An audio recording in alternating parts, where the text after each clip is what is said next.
Vote bank की बिसात ही नेताओं के सियासी चाल चलन तय करती है। वोटरों की संख्या पर ही नेताओं की भाषाई सुषुता कसौटी होती है। वोट बैंक के लिए कभी महापुरुषों का अपमान होता है तो कभी उनका सम्मान किया जाता है। अपमान और सम्मान के व्याकरण के बीच एक बार फिर से बाबा साहेब और महापुरुषों को लेकर सियासत हो रही है। बीजेपी विपक्ष पर महापुरुषों के अपमान का आरोप लगा रही है। आरोपों प्रत्यारोपों के बीच देश पूछ रहा है, महापुरुषों का अपमान क्यों सहे हिंदुस्तान।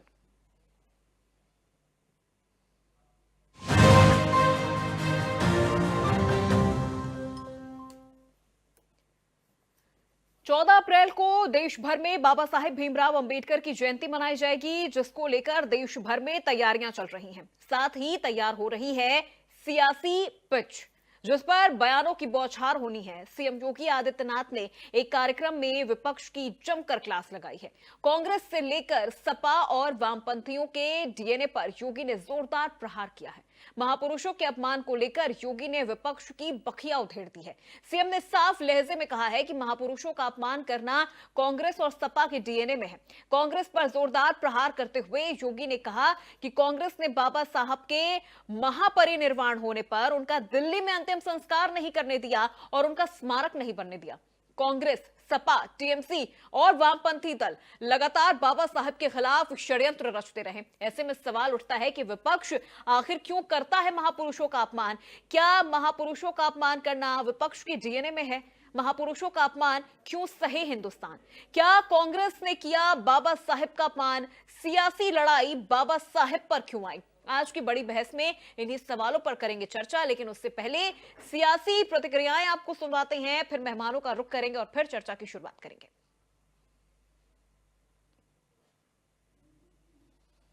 जब भारत के अंदर भारत के किसी महापुरुष को सम्मान देने की बात आती है तो ये लोग कोई ना कोई ऐसा प्रोपोगंडा अपनाएंगे जिससे समाज को आपस में बांटने का काम किया जा सके। चाहे वह छत्रपति शिवाजी महाराज का अपमान हो, चाहे वह लौह पुरुष सरदार वल्लभ भाई पटेल का अपमान हो, और चाहे वह महाराणा प्रताप और महाराणा सांगा का अपमान या बाबा साहब भीमराव अंबेडकर का अपमान, ये उसी श्रृंखला का हिस्सा है जो कांग्रेस और समाजवादी पार्टी का डीएनए अब तक करता रहा है। कौन लोग थे जो बाबा साहब भीमराव अंबेडकर का अपमान करने वाले थे? यहां पे अभी डिप्टी सीएम से ब्रजेश पाठक जी कह रहे थे 1952 में बाबा साहब को इन्होंने चुनाव हरवाए। बाबा साहब की जो संसदीय सीट थी उसके एक बड़े भाग को जहां से वे चुनाव जीत सकते थे, हिंदू बाहुल्य क्षेत्र था, उसको काट करके पाकिस्तान की तरफ भेजने का, पाकिस्तान को दे दिया गया। इन्होंने यह भी साजिश कही कि बाद में बाबा साहब को 1952 का पहला चुनाव, आम चुनाव जब हुआ था, उसमें भी इन्होंने हराने का काम किया था। 78,000 से अधिक वोट गिनती से बाहर कर दिए गए थे, जिससे बाबा साहब चुनाव पराजित हुए। 1954 का उपचुनाव जब बाबा साहब फिर से संसद में जाने को तैयार हुए, तब भी इन्होंने बाबा साहब को संसद में जाने से रोकने के लिए उनके निजी सहायक को तोड़ करके, काजोलकर को तोड़ करके उन्हें उनके खिलाफ लड़ाया, और स्वयं उस समय के प्रधानमंत्री पंडित नेहरू स्वयं बाबा साहब के खिलाफ प्रचार के लिए गए और उन्हें फिर से वहां परास्त करवाया। चाहे वह विदेश नीति पर, चाहे वह आर्थिक नीति पर या वित्त संबंधी अन्य महत्वपूर्ण मुद्दों पर चर्चा करने के लिए, उसमें किसी में भी कांग्रेस ने बाबा साहब भीमराव अंबेडकर को स्थान नहीं दिया था। ये कांग्रेस की वे चालें हैं जो वह लगातार करती रही है, और आज भी वह उस साजिश का शिकार पूरे देश को बना रही है। तो वही कांग्रेस हो या समाजवादी पार्टी, टीएमसी हो या वामपंथी दल, ये लगातार बाबा साहब भीमराव अंबेडकर के खिलाफ, सामाजिक न्याय के पुरोधाओं के खिलाफ षड्यंत्र रचते रहे। कांग्रेस हो या समाजवादी पार्टी, ये राष्ट्र नायकों के अपमान पर उतारू हो चुकी है। ये राष्ट्र नायकों का अपमान करने पर उतारू हो चुकी। याद करिए 2012 में जब समाजवादी पार्टी की सरकार इस प्रदेश में बनी थी, समाजवादी पार्टी के तत्कालीन प्रदेश सरकार के मुखिया के रूप में उस सरकार के मुख्यमंत्री ने पहली घोषणा क्या की थी? उन्होंने कहा था जितने भी ये सामाजिक न्याय के स्थल बना दिए गए हैं इनको तुड़वाएंगे।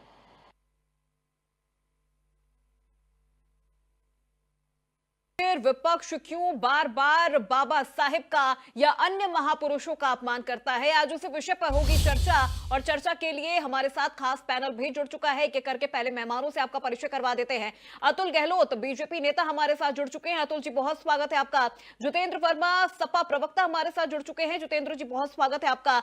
हेमंत श्रीवास्तव प्रवक्ता कांग्रेस हमारे साथ जुड़ चुके हैं। हेमंत जी बहुत स्वागत है आपका। और राजनीतिक विश्लेषक के तौर पर राजेश मौर्य हमारे साथ जुड़ चुके हैं। राजेश जी आपका भी बहुत स्वागत है। सबसे पहले अतुल जी मैं आपसे ही शुरुआत करना चाहती हूं। सीएम योगी आदित्यनाथ बार बार ये कह रहे हैं कि महापुरुषों का अपमान कांग्रेस और सपा कर रही है, कांग्रेस और सपा के डीएनए में ये चीज है। अब क्या इन तमाम बयानों का मतलब निकाला जाए? आप आरोप लगाते हैं तो फिर आरोप का प्रत्यारोप कांग्रेस और सपा आप पर लगाती है कि फिर आप ये राजनीति कर रहे हैं, महापुरुषों का नाम लेके आप राजनीति रोटियां सेक रहे हैं? अपूर्वा जी, जिन लोगों को इतिहास के बारे में जानकारी नहीं है, जो लोग औरंगजेब और बाबर की पूजा करते हों और जो जिन्ना को अपना आदर्श मानते हों, इन लोगों से यह उम्मीद नहीं की जा सकती। यह वही पीरियड है अपूर्वा जी जो बाबर से लेकर जिन्ना और औरंगजेब का महिमा मंडन करने का काम करते हैं। और आपको बताना चाहता हूं, भारत की विरासत के प्रति इनके भाव क्या होंगे, भारत के महापुरुषों के प्रति इनके भाव क्या होंगे, यह अंदाज इसी से लगाया जा सकता है। यह लोग अवसरवादी लोग हैं और ये लोग पलटी मारने में भी देरी नहीं करते अपूर्वा जी। और आपको बता देना चाहता हूं, इनकी पार्टी के नेता बार बार महापुरुषों का अपमान करने का काम कर रहे हैं। जैसे कि आप देख रहे हो, एक जाति विशेष के वोट बैंक को रिझाने के लिए सिर्फ ये बार बार लेकिन अतुल जी देखिए, अब एक वोट बैंक की अगर बात करें तो देखिए, वोट बैंक तो सभी पार्टियों के लिए प्यारी होती है, चाहे बीजेपी हो, चाहे कांग्रेस हो, चाहे समाजवादी पार्टी हो। वोट बैंक को तो साधा बहुत पहले से जा रहा है। और मैं आपको अवगत करा देना चाहता हूं, इनके एक नेता ने बहुत दुर्भाग्यपूर्ण बयान दिया। ये लोग राणा सांगा जो राष्ट्र नायक थे, उनके प्रति इनकी क्या धारणा है, इनके नेता ये चीज बताते हैं।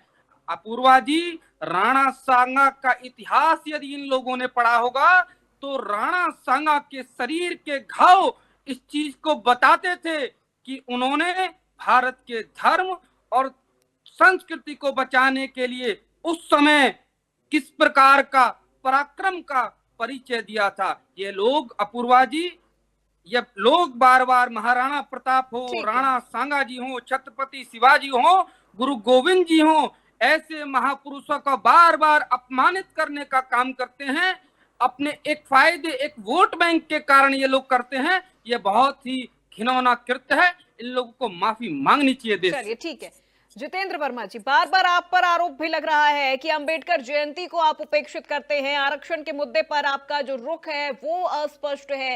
ये आरोप लगातार देखिए बीजेपी की तरफ से लगाया जाता है कि आप बातें तो करते हैं बाबा साहेब की, लेकिन कभी उनकी विचारधारा को आपने लागू नहीं होने दिया, उनकी विचारधाराओं को आपने कभी अपनाया नहीं। फिर आप कैसे कह सकते हैं कि आप संविधान की इज्जत करते हैं, बाबा साहेब की इज्जत करते हैं?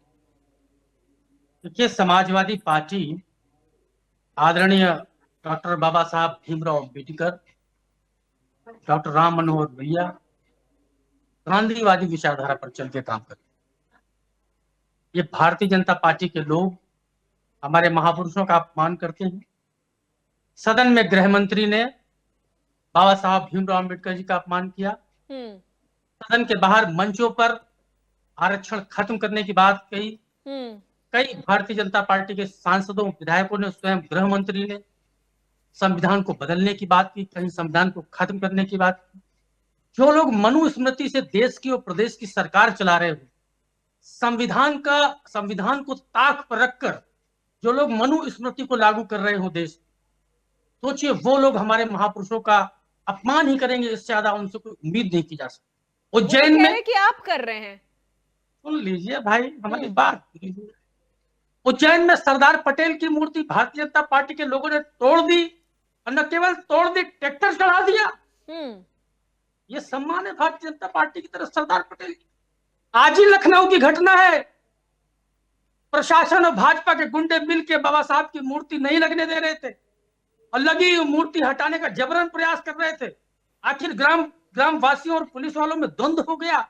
सोचिए लोगों की मानसिकता दलितों और पिछड़ों के खिलाफ किस स्तर तक है, और ये किस महापुरुष की बात करेंगे। आज प्रयागराज में माननीय मुख्यमंत्री जी के सजाती गुंडों ने एक दलित समाज के व्यक्ति की केवल इसलिए हत्या कर दी, उसने उनका गेहूं का बोझा ढोने से मना कर दिया। सोचिए इन लोगों की मानसिकता क्या है, भारतीय जनता पार्टी के लोगों की। अभी हमारे भाई साहब कह रहे थे जिन्ना, अरे जिन्ना के मजार पर सबसे ज्यादा फूल और चादर लेके कौन गया था? भारतीय जनता पार्टी के नेता अडवाणी जी गए थे। हिंदू महासभा और आरएसएस के लोग देश की आजादी के खिलाफ खड़े थे, देश के तिरंगे के खिलाफ खड़े थे। यहां तक कि नागपुर में 52 साल तक तिरंगा नहीं फहराया आप लोगों ने। और जिन दो नौजवानों ने नागपुर के भाजपा आरएसएस के कार्यालय पर तिरंगा फहरा दिया, उनको मुकदमा लिख के जेल भिजवाने वाले भी आरएसएस और भाजपा के लोग थे। तो डीएनए में किसके गोडसे है और डीएनए में किसके बाबर है, ये देश की जनता देख रही है। ये लोग वही लोग हैं चलिए, पूर्वा जी, ठीक है। राम भक्तों को गोली ठीक है, चलवाते हैं ठीक है। तो बाबर अतुल जी को एक मिनट बोलते हैं। सर रुक जाइए। अभी तो शुरुआत हुई है, अभी शुरुआत हुई है। अभी हेमंत जी से जवाब ले लूं मैं, हेमंत जी से जवाब ले लूं एक एक सर एक एक कौन है करके। मेरा? इन्हीं को जवाब दे रहे, इन्हीं की बात का जवाब दे रहे हैं। 10-20 सेकंड रुक जाइए। इन्होंने राणा सांगा जी की ये बात लोग की। वही हैं जो हिंदुओं पर गोली चलवाने का नहीं पता है, गोली चलवाने का काम करते, तो इनके नेता बड़े सामने आ गया, फखर से मिर्ची कहते लग गई थे, ना। राम भक्तों पर गोलियां चलवाने का काम सच करते सामने आ गया, मिर्ची लग गई। अरे आप लोग सरदार पटेल राम की भक्तों मूर्ति पर तोड़ रहे गोलियां हैं, ठीक है, लोग रुक जाइए सर, रुक जाइए। कत्ल करने नहीं गए यार आप। अतुल जी, जितेंद्र जी सर रुक जाइए। अभी छोटी छोटी प्रतिक्रिया ले रही हूँ, अभी तो शुरुआत हुई है ना चर्चा की। अभी रुक जाइए, हेमंत जी से भी जवाब ले लूं मैं एक बार। हेमंत जी, अब कांग्रेस और सपा पर तो ये आरोप लग ही रहा है कि आप महापुरुषों का अपमान कर रहे हैं। सपा कर रही है तो आप फिर कुछ बोल भी नहीं रहे हैं। फिर आप ऐसे में क्या स्टैंड लेंगे, क्या जवाब देंगे पक्ष को?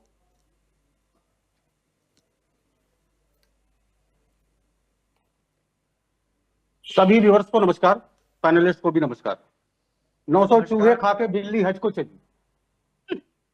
आज पता नहीं इतना दलित प्रेम क्यों उमड़ रहा है भारतीय जनता पार्टी के अंदर, समझ से परे है। ये अभी वही भारतीय जनता पार्टी है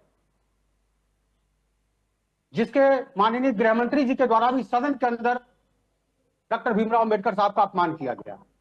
आज वो अपने पाप धोने को लगे हैं, सोच रहे हैं कि कुछ कर ले तो शायद हो सकता है दलितों का प्रेम कुछ उमड़ जाए, लेकिन दलित इनकी भावनाओं को समझता है, दलित परेशान है। आज जिस तरीके से प्राइवेटाइजेशन करके उनके रिजर्वेशन को मारने का प्रयास भारतीय जनता पार्टी कर रही है,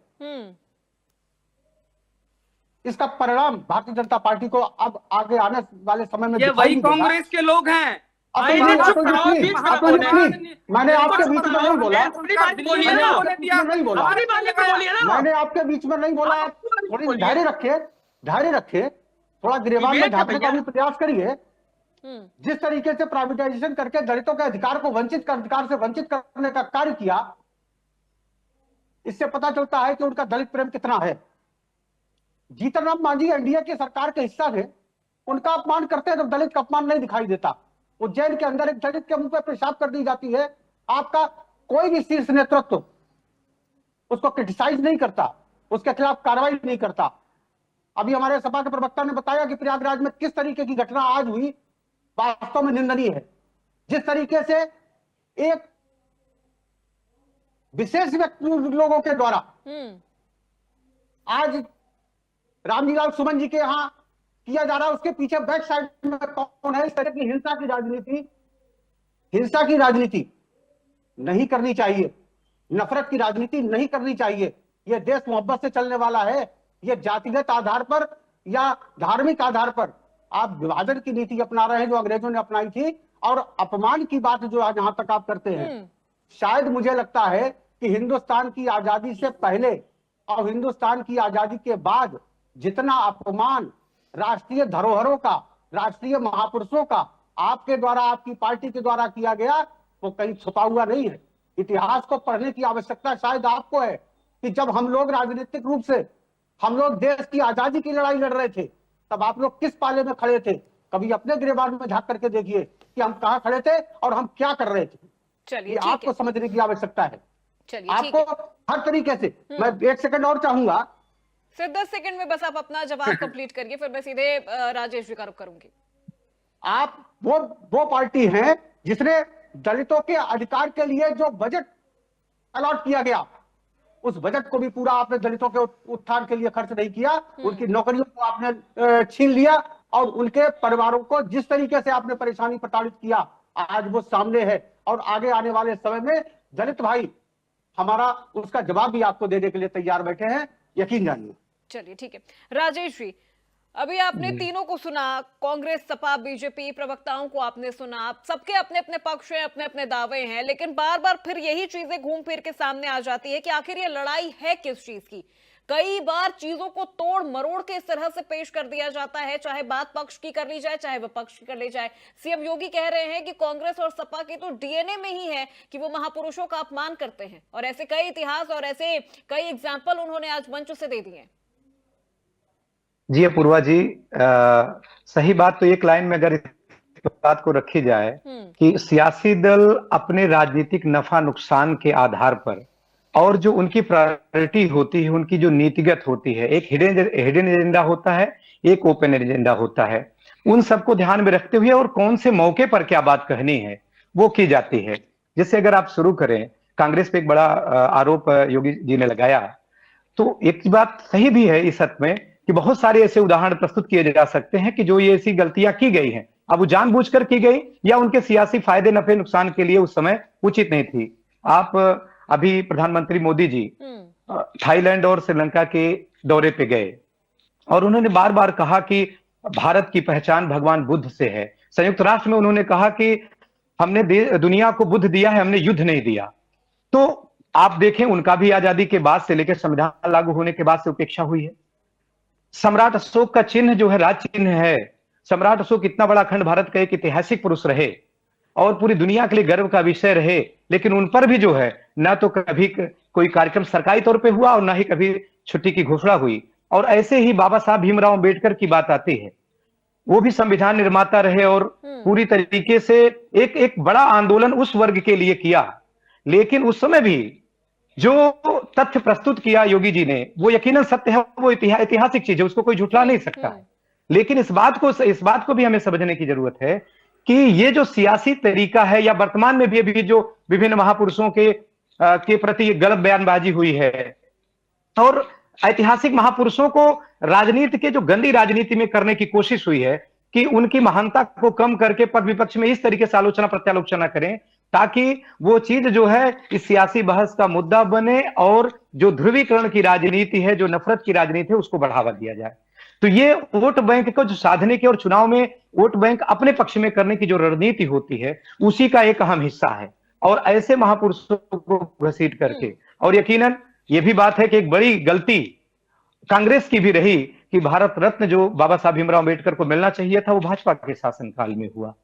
लेकिन ये भी एक प्रश्न पूछा जा सकता है, कांग्रेस के लिए नासूर बन गई है ये चीजें, अब कांग्रेस के लिए हाँ नासूर है, लेकिन कांग्रेस के सियासी अगर उत्थान को जरा सा आप देखें तो कांग्रेस का शुरू का जो एजेंडा था वो एक अपर कास्ट, दलित और मुस्लिम का कॉम्बिनेशन बना के लड़ी, और आगे चल करके बीजेपी ने ओबीसी को अपने पक्ष में करके आज लंबे समय से अटल बिहारी वाजपेयी के समय से जो एक शुरुआत हुई, वो आज देखिए प्रचंड रूप में मोदी साहब के एक स्वर्णिम युग को अगर कहा जाए तो उनका एक स्वर्णिम युग चल रहा है, जिसमें उन्होंने पूरी तरीके से चाहे जिस भी स्वरूप में उन्होंने इस वर्ग को साधा।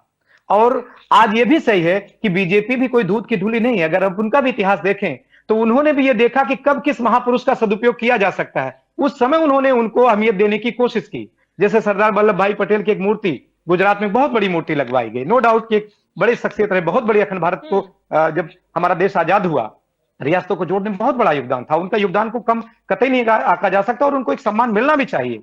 लेकिन समस्या यह है कि सरकारें या सियासी दल समय समय पर किस महापुरुष को उनकी जयंती मना करके या किस महापुरुष की मूर्ति लगा करके या उनकी विचारधारा पर विशेष फोकस करके एक दूसरे पर आरोप प्रत्यारोप लगाए जाते हैं, वो सियासी नफा नुकसान देख करके ही होता है, वो चाहे कांग्रेस हो या भाजपा हो, इसमें कोई डाउट नहीं है। आज जयंती जो मनाई जा रही है बाबा साहब की, कल जयंती है, हर कोई चाह रहा है दलित वोट बैंक को साधने के लिए ठीक है राजेश जी, एक चीज और आपसे समझना जी। चाहूंगी, फिर मैं सीधे जितेंद्र जी का रुख करूंगी।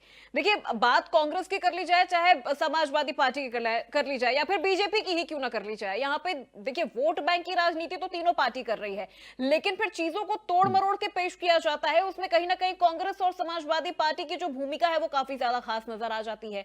वो बात तो करते हैं लेकिन बाबा साहेब की, लेकिन उनकी विचारधाराओं को फिर वो उतार नहीं पाते हैं धरातल पर, फिर कथनी और करनी वाली चीजें हो जाती कि आप तो सिर्फ कह के रह गए, बीजेपी ने करके दिखा दिया। ये असर, ये डिफरेंट जो है वो चीजें फिर अलग नजर अपूर्वा आती जी, अपूर्वा जी, कई बार तो बीजेपी ने इसमें नो डाउट की लीड लिया है और बहुत मौके पर उन्होंने चौका मार दिया है ये दिखाने के लिए। लेकिन कई बार ये प्रश्न विरोधी उठाते हैं और ये जुनून भी कई बार आता है कि जो भाजपा के भी कृत्य रहे या संघ के कृत्य रहे वो भी जो है इस तरीके से रहे। बाबा साहब की अगर बात की जाए तो उस संदर्भ में भी कि उनके कृत्य भी बहुत उचित नहीं रहे, और लेकिन कुछ ऐसे काम करके उन्होंने एक लाभ लेने की कोशिश की और चुनाव में जो है यूपी में भी इसका फायदा हुआ, क्योंकि बहुजन समाज पार्टी जब कमजोर हुई, दलितों का एक बड़ा वोट बैंक कांग्रेस से भी हट चुका था कांसीराम साहब के मूवमेंट के बाद।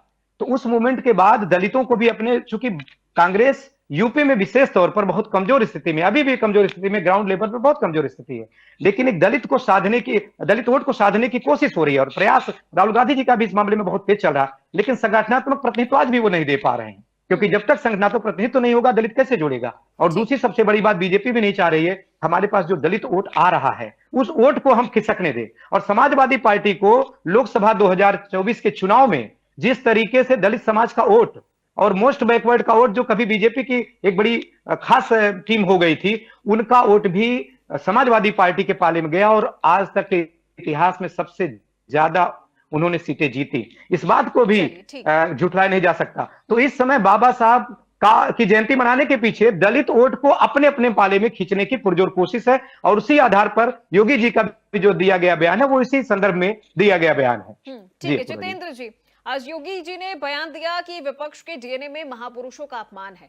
कथनी और करनी में फर्क क्यों हो जा रहा है समाजवादी पार्टी के? आप कह के रह जा रहे हैं, फिर वो चीजें धरातल पर नजर नहीं आती है, फिर जनता की नाराजगी आप चुनाव के वक्त झेलते हैं। ये आदरणीय बाबा साहब भीमराव अंबेडकर जी ने हमें संविधान दिया और उसी संविधान में हमें आरक्षण मिला, और बाबा साहब के सपने को ही समाजवादी पार्टी साकार कर दी। लोकसभा के चुनाव में हमने सामान्य सीटों पर भी दलित समाज के कैंडिडेट्स को उतारा, विधानसभा के चुनाव में भी हमने सामान्य सीटों पे भी दलित समाज को नेतृत्व दिया, और उसके अलावा जो भी हो सकता था दलित समाज के लिए, पिछड़े समाज के लिए, या कोई भी समाज हो, समाजवादी पार्टी सबके साथ खड़ी थी और सबको लेके चल रही थी। लेकिन यही भारतीय जनता पार्टी जो आज बाबा साहब का सम्मान करने का ढोंग कर रही है, इसी भारतीय जनता पार्टी की सरकार में दूसरी रैंक आई बीएचयू में लड़के की, दलित समाज का सेकंड रैंक सामान्य वर्ग में, उसको 1.5 महीने तक इन लोगों ने एडमिशन नहीं दिया और चुनाव में उसको हिंदू बताते हैं, दलित पिछड़े। 1.5 महीने संघर्ष किया समाजवादी पार्टी ने और उस नौजवान ने दलित समाज के, तब जाके जब पूरे देश में हड़कंप मच गया तब जाके उसको एडमिशन दिया 1.5 महीने बाद। पुलिस भर्ती में इन्होंने सामान्य वर्ग के लोगों को बैकवर्ड कोटे में भर्ती करके घोटाला कर दिया। ये बैकवर्ड के साथ इन्होंने अन्याय किया तो सरदार पटेल का भी ये सम्मान नहीं कर सकते। इन्होंने शिक्षक भर्ती में 19,000 दलित पिछड़े छात्रों की हक खा लिया, उनका नौकरी खा लिया, उनका हिस्सा दूसरों को दे दिया, उनके साथ इन लोगों ने अन्याय किया। भारतीय जनता पार्टी किसी महापुरुष का सम्मान नहीं की। शिवाजी के लिए भाजपा के 2 प्रवक्ताओं ने यह बात कही कि शिवाजी ने 5 बार माफी मांगी थी। सोचिए, ये कोई भी बयान दे सकते हैं। बीजेपी के विधायक आपके मध्य प्रदेश के रामेश्वर शर्मा, उन्होंने कितना गंदा बयान दिया था राणा सांगा और अकबर और जोधा भाई को लेके, लेकिन ये लोग उनका घर जलाने नहीं गए। पुरुषोत्तम रूपाले ने कहा कि मुगलों से रोटी बेटी का संबंध रखता था क्षत्रिय समाज, ये लोग उनका घर भी जलाने नहीं गए। सोचिए, इन लोगों की सोच केवल दलित और पिछड़े जवाब ले लेते हैं अतुल जी से। ये लोग वो लोग हैं, जब वीपी सिंह ने 27% आरक्षण पिछड़ों को देने का कानून लाए तो इन्होंने वीपी सिंह की सरकार गिरा दी थी। ठीक है, जवाब ले लेते हैं अतुल जी। अवसरवादी राजनीति कर रहे हैं, ये आरोप लग रहा है बीजेपी पर। मैं पहले ही बता देना चाहता हूं आपको पूर्वा जी, जो लोग औरंगजेब की और बाबर की पूजा करने वाले लोग हो, जो राम भक्तों पर गोलियां चलवाने वाले लोग हो, जो भगवा आतंकवाद शब्द को यूज करने वाले लोग हों, जो भारत को काटने वाली पार्टियों का साथ देने वाले लोग हों, और जो बड़े गर्व से ये कहते थे कि हम, इनके नेता कहते थे कि हमने राम भक्तों पर गोली चलवाने का काम किया। अरे इन्हें शर्म डूब मरना चाहिए इन लोगों को, जो भगवान श्री रामचंद्र जी का अस्तित्व को ही नकार देते थे कि भगवान रामचंद्र जी है ही नहीं। आज इन लोगों ने कहा अपूर्वा जी कि यदि अयोध्या में मंदिर बन गया तो खून की नदियां बह जाएंगी। अरे हमारी सरकार ने कहा कि हम एक भी खून की बूंद नहीं गिरने देंगे, नदियां तो बात बहुत दूर की। और हमारी सरकार ने पूरा व्यवस्थित शांतिपूर्ण तरीके से राम मंदिर का निर्माण तो कराया। कह रहे कि पीडीए उनके साथ है, 27 में हम बता देंगे, पीडीए उनके साथ है। मैं वही बता रहा हूँ। दो लड़कों की एक बार जोड़ी आई, बुआ और भतीजे की जोड़ी आई, वो भी उत्तर प्रदेश की जनता ने उसको भी नकार दिया। बुआ भतीजे का जो गठबंधन था वो टूट गया, रिश्ता खत्म हो गया, एक दूसरे के स्वार्थ के लिए रिश्ता जोड़ा गया। फिर दो लड़कों की जोड़ी आई अपूर्वा जी, वो जोड़ी भी फेल हो गई। फिर अब की बार लोकसभा में दो लड़कों ने पुनः जोड़ी कर ली, फिर वो कुछ सीट पा गए जनता को भ्रमित करने के चक्कर में। और मैं आपको अपूर्वा जी बताना चाहता हूं, जैसे पंजाब का चुनाव आया, हरियाणा का चुनाव आया, आपने देखा कि उस समय क्या हुआ। हरियाणा में इनको मुंह की कहानी पड़ी, कांग्रेस को सपा का गठबंधन तक नहीं हो पाया।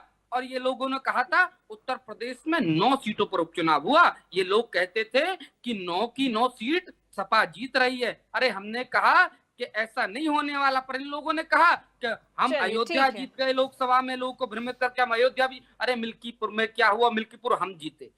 9 सीटों पर चुनाव हुआ पूर्वा जी, उसमें से 7 सीट भारतीय जनता पार्टी जीती और 2 सीटों पर मात्र समाजवादी पार्टी जीती। लोगों ने इनके नेता, चाहे आपने देखा, लेकिन फिर वो अयोध्या जीत गए और इस जीत को वो ट्रॉफी की तरह पेश कर रहे हैं अतुल जी। हाँ, अयोध्या जीत गए, फिर अयोध्या की जीत को वैसे ट्रॉफी की तरह दिखा रहे हैं कि ये जीत गए। मोइन खान ने एक दलित बेटी के साथ कितना घिनौना कार्य किया, ये लोग उसको बचाने का काम करते रहे। इसके सांसद वो नवाब यादव था, उसने कितना गलत घिनौना कार्य किया, उसको बचाने का काम कर। अरे बलात्कारियों का साथ देने वाले लोग हैं। चलिए ठीक है अतुल जी, लौटूंगी मैं आपके पास। ठीक है, हेमंत जी से सवाल है, ये लोग मुख्तार हेमंत जी कांग्रेस ने कई चीजें, ठीक है, कांग्रेस का भी योगदान रहा है हेमंत जी। अगर देखा जाए तो देखिए ड्राफ्टिंग कमेटी के चेयरमैन बनाए गए, कांग्रेस के समर्थन से ही ये चीजें संभव हुई। लेकिन फिर अब चीजें क्यों इतनी ज्यादा बिगड़ गई हैं कांग्रेस के लिए, वो चीजें क्यों नहीं बन पा रही है, फिर इतनी नेगेटिव चीजें क्यों कांग्रेस की नजर आ रही है कि महापुरुषों का अपमान कर रहे हैं, वो चीजें जनता के बीच में क्यों नहीं आ पा रही है? सबसे बड़ी बात जो है वो ये है, अभी मौर्य जी ने एक बात कही कि माननीय प्रधानमंत्री जी विदेश यात्रा पे गए और वहां भगवान बुद्ध का नाम लेकर के उन्होंने कहा कि हिंसा के संबंध में बात की, अहिंसा की बात की, सारी चीजें बात की। लेकिन मूर्त रूप देने के लिए आपको धरातल पे आना पड़ेगा। आप हिंदुस्तान के अंदर नफरत की राजनीति चलाएं और विदेश की धरती पर जाकर के भगवान बुद्ध का नाम ले, तो ये तो कोई जो है संभव नहीं है। जिस चीज को आप लेकर के चल रहे हैं, जो कॉन्सेप्ट अगर आपका है, अगर उस कॉन्सेप्ट के आधार पर आप हिंदुस्तान चलाएंगे तो हिंदुस्तान में नफरत नहीं चलेगी, हिंदुस्तान जैसे अब तक चलता आया वैसे ही चलता रहेगा। दूसरी बात में आपने खुद ही हमारी बात का जवाब दे दिया कि डॉक्टर भीमराव अंबेडकर साहब संविधान सभा का अध्यक्ष बनाना और उनको इतना सम्मान देना, ये सारी चीजें आज इतिहास के धरातल पर हैं। डॉक्टर भीमराव अंबेडकर को प्रथम चुप रहो, आपकी बारिश कोई बोलता नहीं, आपकी बारिश कोई बोलता नहीं। अतुल जी सच कड़वा होता है, चुप रहिए, आपसे बात नहीं कड़वा होता है, ठीक है, कोई नहीं कड़वा होता है, थोड़ा धैर्य से सुनने की आदत डालिए। अभी तक मैं समझ रहा था कि अतुल गहलोत जी भारतीय जनता पार्टी के प्रवक्ता की हैसियत से बैठे हैं और जितनी घटनाएं अभी तक हुई हैं शायद हाथ जोड़ करके अगर माफी मांग लेते तो दलित प्रेम और उजागर हो जाता, लेकिन उन्हें तो केवल और केवल वोट बैंक से मतलब है, बाकी किसी चीज से मतलब नहीं है। दूसरी बात मैं ये कहूंगा कि दलितों का उत्थान करने की सोचिए, दलितों की राजनीति करने की मत सोचिए। हम लोगों ने, कांग्रेस पार्टी ने संविधान के अंदर ये व्यवस्थाएं दी कि आज पिछड़ा, दलित, अल्पसंख्यक, आदिवासी सभी लोग लाभान्वित हुए। भारतीय जनता पार्टी ने 2014 से लेकर के 2025 तक अभी ऐसा कोई कार्य नहीं किया जिससे ये वर्ग लाभान्वित फिर होता। संविधान बनाने के बाद नेहरू जी ने कैबिनेट से क्यों हटा दिया, ये भी देखिए, एक बड़ा सवाल है। राजनीतिक दल, मैं आपकी बात का भी जवाब दे दूं। जी, राजनीतिक दल होना, कांग्रेस पार्टी भी एक राजनीतिक दल थी और डॉक्टर भीमराव अंबेडकर ने भी एक राजनीतिक दल स्थापित किया था जिसके आधार पर वो चुनाव लड़े भी थे। जहां पर दो राजनीतिक दल चुनाव लड़ते हैं वहां कटुता नहीं होती, जैसे कि आज भारतीय जनता पार्टी विपक्ष के साथ कर रही है। ऐसा पहले नहीं होता था, विचारधाराएं अलग थी, लेकिन फिर भी समावेशित रूप से श्यामा प्रसाद मुखर्जी को भी तो हमने अपने साथ रखा था। आज विभाजन की राजनीति करने वाले श्यामा प्रसाद मुखर्जी जी का क्या योगदान है, आप हमें बता दीजिए। भारतीय जनता पार्टी उस समय पैदा भी नहीं हुई थी, जनसंघ भी नहीं था, हिंदू महासभा थी जिसके यही सब थैली के चट्टे बट्टे थे, और उन्होंने भी अंग्रेजों की नीति का अनुसरण किया, उन्होंने भी भारत की नीति का अनुसरण नहीं किया, और वो उस परिणाम के स्वरूप आज भी उसी नीति का अनुसरण करते चले आ रहे हैं। नफरत की राजनीति, नफरत की राजनीति। अरे भाई, अगर दलितों से इतना प्रेम है, पिछड़ों से इतना प्रेम है, अल्पसंख्यक और आदिवासियों से इतना ही प्रेम है, तो जातिगत जनगणना क्यों नहीं करा देते? अरे सदन में आपकी सरकार है, आप तो सारे विधेयक पास करा लेते हैं, इस विधेयक को भी पास कराने में आपको कौन सी संवैधानिक बाध्यता नजर आ रही है? आपको तो नहीं करना चाहिए ना ऐसा, आपको तो करना चाहिए, आगे बढ़ के करना चाहिए। आप दलित का अपमान भी करते रहेंगे, संविधान के हाथ भी जोड़ करके आप उसको प्रणाम भी करते रहेंगे, ये दो बातें एक साथ नहीं चल सकती। आपको धरातल पर मूर्त रूप से उसको सामने लाना पड़ेगा, आपको ऐसी नीतियों का समावेश करना पड़ेगा जिससे वास्तविकता में उनको लाभ हो, जैसा कि कांग्रेस की सरकारों ने किया। हम लोगों ने तो जितने भी महापुरुष थे हमारे समय में, तो एक किताब भी चलती थी हमारे पूर्वज, जो आप लोगों ने उसको बंद कर दिया। आप लोगों ने तो हमारे पूर्वज को भी खत्म कर दिया। ये वही लोग हैं जो भगवा आतंकवाद शब्द लेके आते थे, ये वही लोग हैं। आतंक की परिभाषा में अतुल जी आपका भी बात का जवाब दे दूं। या बोल लेना, अपनी बारी आएगी आपकी। चलिए ठीक है सर, रुक जाइए अब एक एक करके सर, एक एक करके। कोई भी उस बात को नहीं सुनेंगे ये लोग। आपकी परिभाषा के अनुसार आएगा नंबर तब कर देना ना, आप अपने आपकी देवान में बात। जाकर करके पूछ लीजिए, क्या जरूरत पड़ेगी आपको? अतुल जी, इसको कहीं को आत्मसात करने की आवश्यकता है कि हिंसा की बात करने वाला बांटेंगे तो कटेंगे की बात करने वाले को कौन सी परिभाषा में उसको परिभाषित किया जाएगा, ये आप खुद समझ सकते हैं। चलिए मैं ठीक आपको है, छोड़ रहा हूं, आप खुद अपने आप सोच लीजिए कि हम कहां खड़े हैं। हिंदुस्तान ठीक है, इस तरीके की राजनीति से, इस तरीके की भावना से नहीं चला है और ना चलेगा।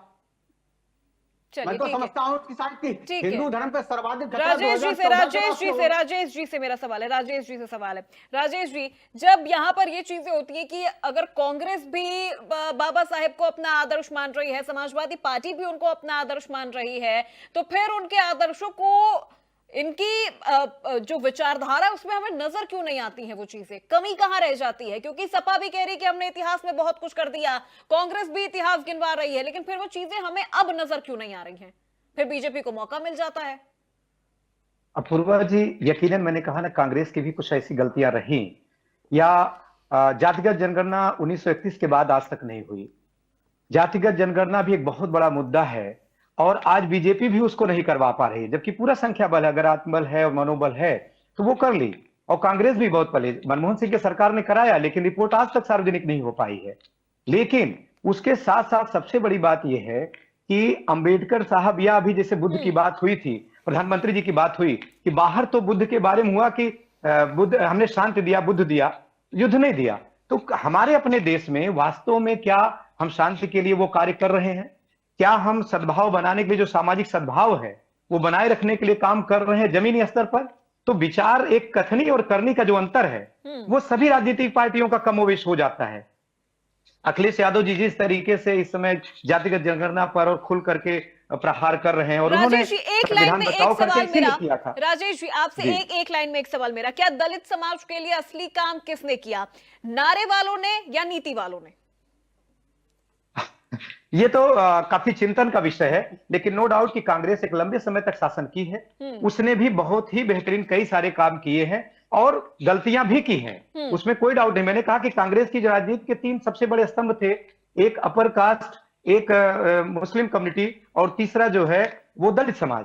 तो दलित समाज के लिए भी कई सारी नीतियां और कई सारी चीजें बनी, कई सारी योजनाएं ऐसी हैं जो कमोबेश दलित समाज सहित बहुत सारे लोगों के लिए काम किए हैं। लेकिन अब बीजेपी ने भी कई सारी ऐसे प्रावधान करने की कोशिश की है कि जो दलित समाज के लिए भी बेहतर करने की कोशिश हो। लेकिन वही एक बात जो हेमंत जी ने उठाई कि ये भी बात सत्य है कि जो एससी एसटी का बजट होता है उनके कल्याण के लिए, उस कल्याण के लिए जो बजट है कई बार कम भी किया गया, और जो बजट अलॉट भी हुआ वो बजट भी जो है पूरा नहीं हो पाया। तो इससे जो कल्याणकारी योजनाएं थी, कई ऐसी योजनाएं बंद भी की गई हैं।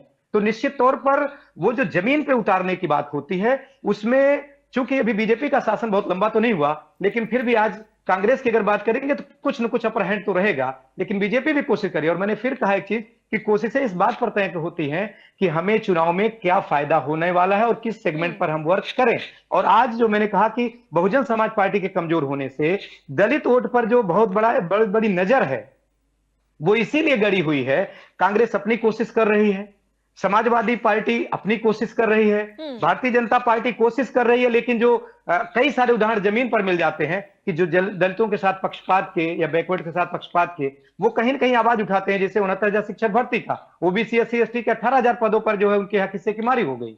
तो वो भी एक विपक्ष लगातार इन पे कर रहा है कि जमीन पे तो आपने किए, योगी साहब ने स्वीकार किया, पिछड़ा वर्ग आयोग ने आदेश भी दिया, उन्होंने अपनी संस्तुति दी, लेकिन फिर भी 3 साल लगभग सरकार होने को हो गए और तब भी ये चीजें लागू नहीं हुई। तो विपक्ष तो कहेगा, लेकिन इसीलिए कथनी और करनी में जब ज्यादा अंतर दिखाई पड़ेगा तो निश्चित तौर पर विपक्ष हो या सत्ता पक्ष वो ये करेगा। अब हकीकत में केवल महापुरुष का नाम लेकर के अगर हम जयंती मना के रह जाएं और उस वर्ग के विकास के लिए, उनके उत्थान के लिए अगर काम न करें तो फिर तो कोई मतलब नहीं होता है, केवल तो फिर गाल बजाना हो गया, और वो चीजें कमोबेश जारी है। चलिए ठीक है, इसीलिए ये पूरा जो है, जितेंद्र जी कुछ जवाब दे रहे थे, जितेंद्र जी कुछ कहना चाह रहे थे जी।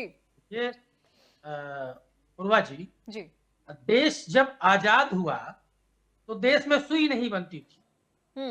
आरक्षण बाबा साहब ने दिया, संविधान बाबा साहब ने दिया, महिलाओं को वोट देने का अधिकार बाबा साहब ने दिया, आपका भोजन का अधिकार कांग्रेस की सरकार में मिला, शिक्षा का अधिकार कांग्रेस की सरकार में दिया गया, रोजगार का अधिकार कांग्रेस की सरकार की देन है, मनरेगा कांग्रेस की सरकार की देन है, सूचना का अधिकार कांग्रेस की सरकार की देन है, कंप्यूटर क्रांति कांग्रेस की सरकार में आई, मोबाइल क्रांति, टेक्नोलॉजी क्रांति, आपका इसरो से जितनी बड़ी बड़ी टेक्नोलॉजी आई, सब वैज्ञानिकों के लिए जो ज्यादा से ज्यादा सुविधाएं उपलब्ध कराई गई, वो सब कांग्रेस सरकार की देन है। आपने किया क्या? यहां तक कि न्याय पाने का अधिकार भी कांग्रेस की सरकार में, केंद्र सरकार में मिला। इन लोगों ने आज जो खड़े हैं ना, आज जो बोल रहे हैं, जो आज शिक्षित हो रहे हैं, आज जो आगे बढ़ रहे हैं, लेकिन फिर अभी देखिए जितेंद्र जी, आपने इतनी चीजें बोल दी, ठीक है, चलिए आपका गठबंधन है कांग्रेस के साथ, आप बोलेंगे, आपका गठबंधन है कांग्रेस के साथ, आप बोलेंगे, लेकिन अंबेडकर को संविधान बनाने के बाद कमेटी से किसने निकाला? कैबिनेट से हटा दिया गया। देखिए मैडम, क्या परिस्थितियां रही होंगी मुझे नहीं पता, लेकिन ये सच है कि जो कुछ इस देश को दिया है बाबा साहब ने दिया है, समाजवादियों ने दिया है, कांग्रेस ने दिया है। इनका तो आजादी के आंदोलनों में कोई योगदान नहीं है, आरएसएस और हिंदू महासभा का। ये लोग तो तिरंगे का विरोध करते थे। आज जब 90% पीडीए घाटी ठोक कर एकजुट होकर समाजवादी पार्टी इंडिया गठबंधन के साथ खड़ा हो गया, तब इनके पेट में दर्द होने लगा। इसकी वानगी 2024 में देखने को मिली। हम बहुत चलिए कहते हैं, बहुत ही हेमंत जी, अभी तो बहुत तारीफ हो गई। 10 सेकंड 2027 में समाजवादी पार्टी की प्रचंड बहुमत में सरकार बनने जा रही है और पीडीए सरकार बनाने जा रहा है। ये भारतीय जनता पार्टी बहुत अच्छी तरह से ठीक है। हेमंत जी, बहुत तारीफ हो गई कांग्रेस की। अब जितेंद्र जी ने तो कह दिया, अब देखिए 27 का चुनाव अब साथ में लड़ते हैं या नहीं, ये तो आने वाला वक्त बताएगा, लेकिन तैयारी क्या है? दलितों को कैसे साधा जाएगा? अतुल जी, मैं आऊंगी आपके पास, एक सवाल अभी बस हेमंत जी से मेरा, फिर मैं सीधे आपके पास आऊंगी। पहले तो मैंने अपना नाम देखा तो शायद हेमंत श्रीवास्तव लिख दिया है जी, त्रुटि है, उसको सुधार कर लीजिएगा, हेमंत मिश्रा है जी, माफी चाहेंगे। देखिए 2027 के चुनाव के संबंध में जो भी रणनीति है वो बनेगी, आपके सामने आ जाएगी। ये पॉलिसीज जो है वो तैयार होती हैं, दोनों पार्टियों की विचारधारा एक है, दोनों पार्टियां एक साथ चुनाव लड़ी भी हैं और भारतीय जनता पार्टी को उत्तर प्रदेश के अंदर पछाड़ा भी, तो इसलिए अभी जल्दबाजी है। हम लोग अभी एक ही विचारधारा के साथ चुनाव लड़ रहे हैं और साथ साथ ही हैं। आप निश्चिंत रहिए कि भविष्य भी हम लोगों के साथ में जनता देगी और इसका हमें पूरा विश्वास है। जो दलित है उत्पीड़न के साथ में, जिस तरीके से आज उत्तर प्रदेश के अंदर दलितों की हालत खराब है, जिस तरीके से पिछड़ों की हालत खराब है, उन सबके द्वारा एक प्रताड़ित होने की भावना जो उन लोगों के अंदर घर करी हुई है, उसका लिए जो संघर्ष हम लोग कर रहे हैं, जरूर जनता हमें इसका अच्छा परिणाम देगी, हमें ऐसा विश्वास है। चलिए ठीक है, अतुल जी। पूर्वा जी, ये वही कांग्रेस के लोग हैं, ये वही समाजवादी पार्टी के लोग हैं जो हम राष्ट्रपति दलित रामनाथ कोविंद जी को बना रहे थे, उनका विरोध करने वाले मुझे सबसे पहले थे तो ये लोग थे। हम कई आदिवासी पिछड़ी वर्ग की महिला को यदि राष्ट्रपति बनाने का काम करते हैं तो ये लोग उनके विपक्ष में वोट डालने का काम करते हैं। मुझे तो यही समझने में नहीं आता इनका दुहरा चरित्र। एक और तो ये दलित और आदिवासियों के पक्ष होने की बात करते हैं, उनके ये बोलते हैं कि भारतीय जनता पार्टी उनको लगातार साहब अभी भी अतुल जी समय है, माफी मांग लीजिए। मैं पूछना चाहता हूँ, दलित को यदि किसी ने बैठाया राष्ट्रपति बनाया तो भारतीय जनता पार्टी एनडीए की सरकार ने बनाया, आदिवासी ने राष्ट्रपति बनाया तो अभी भी माफी मांग लीजिए, समय है। आप माफी मांग लीजिए। खोखलापन करने से शून्य कर दे कांग्रेस वालों होने वाला नहीं है। हिंदुस्तान में नफरत की राजनीति को स्थापित मत करिए, मोहब्बत से स्थापित करिए, जिससे हिंदुस्तान का कुछ भला हो। आप कारपोरेट को देने वाले लोग हैं, आपने तो दलितों के बजट को भी कारपोरेट को दे दिया। आप लोगों ने शर्म आनी चाहिए कि आप दलित के उत्थान के लिए आप किस मुंह से कह रहे हैं। आपको ये सोचना चाहिए, सोचना चाहिए। शब्द लेके आने वाले लोग हैं, आपके आतंकवाद को पनाह दी है, आपने किस तरीके से पाकिस्तान परस्ती दिखाई है, किस तरीके से जिन्ना की मजार पर चादर चढ़ाई है, आप लोगों ने सनातन का से मजाक जाकर उड़ाने के का काम आम खाए हैं, किस तरीके से जाकर के बिरयानी खाई है पाकिस्तान में।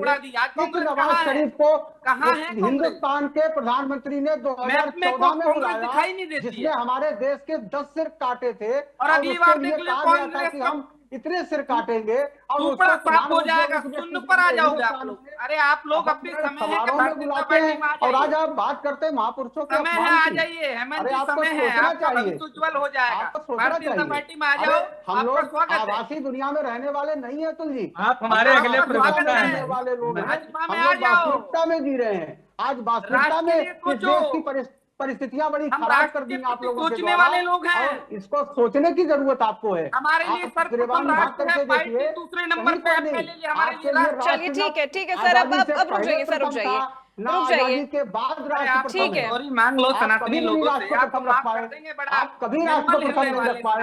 आपने हमेशा, अरे तिरंगे को आपने फहराया नहीं, आज तक आप बड़े निर्बल होते हैं, आज तक आप राम जी के चरणों में जाके बात कर रहे हैं।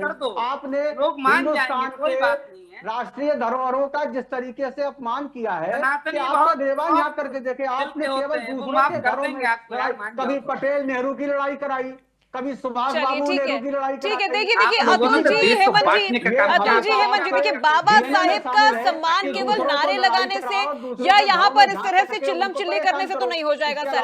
अतुल जी हेमंत जी, देखिए बाबा साहेब का अगर सम्मान करना है तो सिर्फ नारे लगाने से, मूर्तियां लगाने से या फिर इस तरह से जयंती मनाने से तो नहीं हो जाएगा। आप उन चीजों को धरातल पर लाइए ना, जनता तक आप उन चीजों को पहुंचाइए। निकाला उस कैबिनेट से नेहरू ने, क्यों नहीं बोलना चाहते लोग? क्यों निकाला बताइए, क्यों नहीं बताना चाहते कांग्रेस के प्रवक्ता? मैं बताऊंगा, आप बताइए आप इतिहास पढ़िए आप, और ना पढ़िए तो एआई का सहारा ले लीजिए। डॉक्टर भीमराव अंबेडकर उस समय बीमार थे। आप लोग यार उनको निकाला, उस समय बीमार थे और इस वजह से उन्होंने अपने आप को उस मंत्रिमंडल से अलग किया। आप अपने इतिहास को सुनाइए, लेकिन आपका इतिहास सामने है नहीं। आप सुनना भी नहीं चाहेंगे, सुनना भी नहीं चाहेंगे। और मैं आपको लिंक भी दे रहा हूँ, आप खुद निकाल करके देख लीजिएगा। कंप्यूटर का जमाना है, राजीव गांधी ने दिया है। आपने कुछ छुपने वाला नहीं है, अब छुपने वाला नहीं है, रामनाथ छुपने वाला नहीं है। आप झूठ जो है फैला करके आप कुछ नहीं कर सकते। आपने कांग्रेस के सुभाष बाबू नेहरू जी के बीच में आपने खाई खोदने का काम किया। पटेल जी की मूर्ति प्रतिमा गिरा देते हैं, आप शिवाजी की प्रतिमा गिरा देते हैं। आपसे ज्यादा अपमान कौन करेगा? आप अपनी सुविधा के अनुसार कुछ भी कर सकते हैं। आपने अब अपने महान गरिमा तो में फिर झांकना कांग्रेस की बंद सुविधा कीजिए। थी तो फिर 40 साल क्यों लग गए उनको भारत रत्न देने में? हेमंत जी देखिए, अब आप इस तरह से चीजें अगर आप करेंगे तो फिर इतिहास को भी खंगाला जाएगा, इतिहास की भी चीजें सामने आएंगी। अब रुक जाइए सर, ठीक है ठीक है। सपा पर भी आरोप लगता है गेस्ट हाउस कांड 1995, वो भी सपा को याद है कि किस तरह से वहां पर हुआ था, दलित मुख्यमंत्री का अपमान पूरे समुदाय के साथ किया गया था। जितेंद्र जी जवाब दीजिए, फिर मैं सीधे राजेश जी का रुख करूंगी। देखिए, आदरणीय बसपा प्रमुख मायावती जी ने प्रेस कॉन्फ्रेंस करके इस बात को साफ कर दिया था कि वर्तमान के राष्ट्रीय अध्यक्ष समाजवादी पार्टी के माननीय अखिलेश यादव जी का उससे कोई लेना देना नहीं था, और उस प्रकरण पर चैप्टर बंद हो गया था। आज जो लोग राष्ट्र प्रथम की बात कर रहे हैं, उनके पुरखे अंग्रेजों से पेंशन लेते थे, सजा कम करवा लेते थे माफी मांग के, पत्र लिख के। तो ये तो जग जाहिर है कौन किसके लिए राष्ट्र प्रथम है। राष्ट्र प्रथम उनके लिए होता है जो तिरंगे का सम्मान करते हैं। ये लोग तो अपने कार्यालय पर 52 साल तिरंगा नहीं फहराए, और जिन नौजवानों ने तिरंगा फहराया उनको जेल भिजवा दिया। हिंदू महासभा और आरएसएस आजादी के खिलाफ खड़े थे। ये लोग आजादी के खिलाफ खड़े थे, सोचिए, इनका इतिहास है, लिखा है, इसको झुटलाया नहीं जा सकता। आज प्रधानमंत्री जी से लगा के, माननीय मुख्यमंत्री से लगा के पूरी भारतीय जनता पार्टी विषैली भाषा क्यों बोल रही है, ये देख रहे हैं। पीडीए उत्तर प्रदेश में नहीं पूरे देश में धीरे धीरे एकजुट होता चला जा रहा है। चलिए ठीक है जितेंद्र जी, पीडीए एकजुट हो रहा है, लेकिन राजेश जी से मैं एक चीज समझना चाहूंगी सर, बस 10 सेकंड में जवाब दीजिए, फिर सीधे मैं राजेश जी का करूंगी, बस 10 सेकंड सर। ये कहते हैं सम्मान बाबा साहब और सरदार पटेल का। अरे हम मूर्ति तोड़कर आप सम्मान करोगे? उज्जैन में आपने मूर्ति तोड़ी बाबा साहब की, आज मूर्ति लखनऊ में तोड़ी गई, मूर्ति तोड़ के हमारे महापुरुषों का सम्मान करोगे आप लोग? ये भारतीय जनता पार्टी के लोगों को 2027 में समाजवादी पार्टी की सरकार बनेगी और पीडीए उखाड़ के इनको फेंक देगा सरकार। चलिए ठीक है, राजेश जी से मैं समझना चाहूंगी। राजेश जी, क्या सिर्फ मूर्तियां लगाने से ही बाबा साहेब का सम्मान क्या यहीं तक सीमित है? क्योंकि अगर देखा जाए तो जिस तरह से दलितों की बात कर रही है समाजवादी पार्टी, तो दलितों का उत्पीड़न तो सबसे ज्यादा हमने समाजवादी पार्टी के दौर में देखा है। कागजों पर ही चीजें रह गई, धरातल पर तो उतरी ही नहीं। फिर ये कहते मूर्तियां तोड़ी जा रही हैं, मूर्तियां लगाने तक ही सिर्फ सम्मान सीमित है क्या? मूर्तियां तोड़ना या लगाना महज एक प्रतीक है, इसके अलावा और कुछ नहीं है। मामला यह है कि अगर हम वास्तव में बाबा साहब भीमराव अंबेडकर की जयंती मनाना चाह रहे हैं और उनकी बातों को आगे बढ़ाना चाहते हैं, तो सबसे ज्यादा जरूरी यह है कि जिन नीतियों को वो लेकर के चले, जिस वंचित वर्गों को समाज की मुख्य धारा में लेने के लिए लड़ाई लड़े, अगर उस वंचित वर्ग को या उन नीतियों को हम अपने शासन प्रशासन में इंप्लीमेंट नहीं करते हैं, उस पर नियम कानून नहीं बनाते हैं, और नियम कानून बनाने के बाद भी उसका जो क्रियान्वयन है वो सही से नहीं कराते प्रशासन के माध्यम से, तो फिर हम चाहे जयंती मना लें, मूर्ति लगवा लें, उससे कुछ भी होने वाला नहीं है।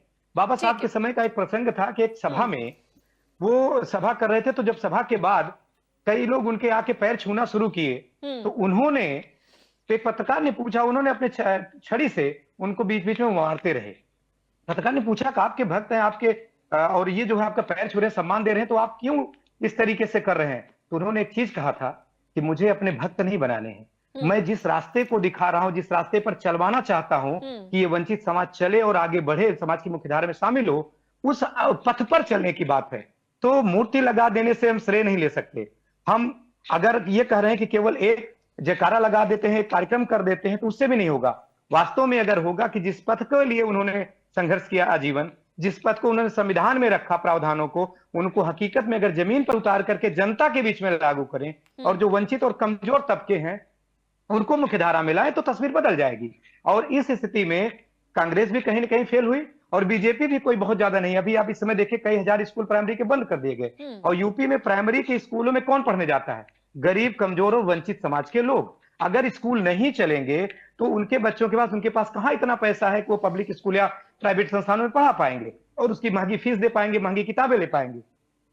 वो स्थितियां भी कहीं ना कहीं कमोबेश ये है कि हमारे बच्चे कमजोर हो जाएंगे, और किसी भी समाज के अगर कोई भी बच्चा कमजोर होता है या पढ़ नहीं पाता, शिक्षा से वंचित रहेगा, कभी भी समाज मजबूत हो ही नहीं सकता। और जब समाज नहीं मजबूत होगा तो राष्ट्र ठीक है कैसे राजेश मजबूत जी, होगा? देखिए और राष्ट्र प्रथम तभी हो पाएगा जब समाज मजबूत हो। ठीक है, जी, वक्त अपूर्वा देखिए जी। इतनी इजाजत दे रहा है, चर्चा को यहीं पर समाप्त करना होगा। सभी मेहमानों का बहुत शुक्रिया, अतुल जी, जितेंद्र जी, हेमंत श्रीवास्तव जी, राजेश जी, आप सभी का बहुत शुक्रिया, आप हमारे साथ जुड़े, बड़ी बहस का आप हिस्सा बने। तो देखिए, सम्मान दिखावे से नहीं होता, नारे और माल्यार्पण से नहीं होता है। बाबा साहेब का असली सम्मान तब होगा जब उनके विचारों को अपनाया जाएगा, जब उनके विचारों को और उनके दिखाए गए रास्तों पर चला जाएगा। और ये दुर्भाग्य की बात है कि शायद कांग्रेस और सपा के कार्यकाल के दौरान ये चीजें नजर नहीं आई है। कथनी और करनी में फर्क नजर आता है कांग्रेस के और समाजवादी पार्टी की, कि वो सिर्फ कह के ही रह गई। दलितों के सम्मान की बात करती रह गई सपा, लेकिन वो चीजें सिर्फ कागजों तक ही सीमित रह गई। दलित उत्पीड़न सबसे ज्यादा समाजवादी पार्टी के दौरान हुआ है, जब समाजवादी पार्टी का कार्यकाल था उत्तर प्रदेश में। बीजेपी इन चीजों को बखूबी समझ रही है, जयंती मना रही है। बाबा साहेब के सम्मान को लेकर जो एक लड़ाई लड़ रही है बीजेपी, वो भी इस वक्त